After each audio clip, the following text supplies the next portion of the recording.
आपल्या सगळ्यांचं पुन्हा एकदा स्वागत। बुलेटिनच्या सुरुवातीला एक महत्त्वाची बातमी। धाराशिवमध्ये आज बंजारा समाजानं भव्य मोर्चा काढला। हैदराबाद गॅझेटनुसार एसटी प्रवर्गातून आरक्षण लागू करण्याची मागणी करण्यात आली। आरक्षण आंदोलनातच महिलांनी पारंपरिक वेशभूषा करत मोठा सहभाग नोंदवला, तर अनेक आंदोलक झाडांच्या फांद्यांचा पोशाख करून आले। आपला समाज मागास आहे हे सरकारला दाखवण्यासाठी अशी वेशभूषा केल्याचं आंदोलकांनी सांगितलं। आरक्षण देऊन सरकारनं न्याय द्यावा अशी मागणी करण्यात आली आहे।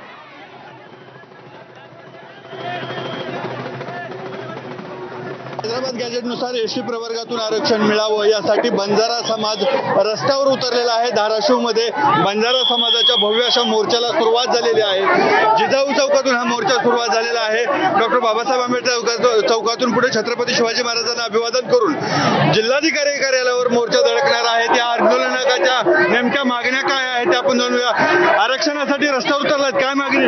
आमची एकच मागणी आहे। हैदराबाद गॅझेटनुसार आम्हाला सरकारने एसटी मध्ये आरक्षण द्यावं हीच आमची मागणी आहे सरकारकडे। या महाराष्ट्रातील बंजारा समाजाला 0.10% आरक्षण देऊन त्यांची फसवणूक केलेली आहे। आमचं आरक्षण कोणत्या प्रवर्गाने घेतलं आम्हाला त्यांच्यावरती काही ऑब्जेक्शन नाही आणि आम्ही जे काय हैदराबाद गॅझेटच्या अनुषंगानं नोंदीनुसार निजाम प्रशासनाने जे काही जनगणना केलेली आहे त्यांच्यामध्ये आमच्या बंजारा समाजाच्या एसटी प्रवर्गामध्ये नोंदी आहेत। आम्ही आदिवासी आहोत आणि आमच्या बरोबर असलेले आमच्या हैदराबाद आणि तेलंगणा राज्यातील बंजारा समाजाला तेथील सरकारनं एसटी प्रवर्गामध्ये आरक्षण दिलेलं आहे। त्याच तत्वावरती आम्हाला महाराष्ट्रातील बंजारा समाजाला या राज्य सरकारनं आणि केंद्र सरकारनं आम्हाला एसटी प्रवर्गामध्ये आरक्षण दिलं पाहिजे। त्या काळामध्ये जो माझा बंजारा समाज ज्या वेशभूषेमध्ये जीवन जगत होता त्याच पद्धतीनं या महाराष्ट्र सरकारला केंद्र सरकारला आमचा बंजारा समाज खरोखरच आदिवासी आहे हे दाखवण्यासाठी आज मी या वेशभूषेमध्ये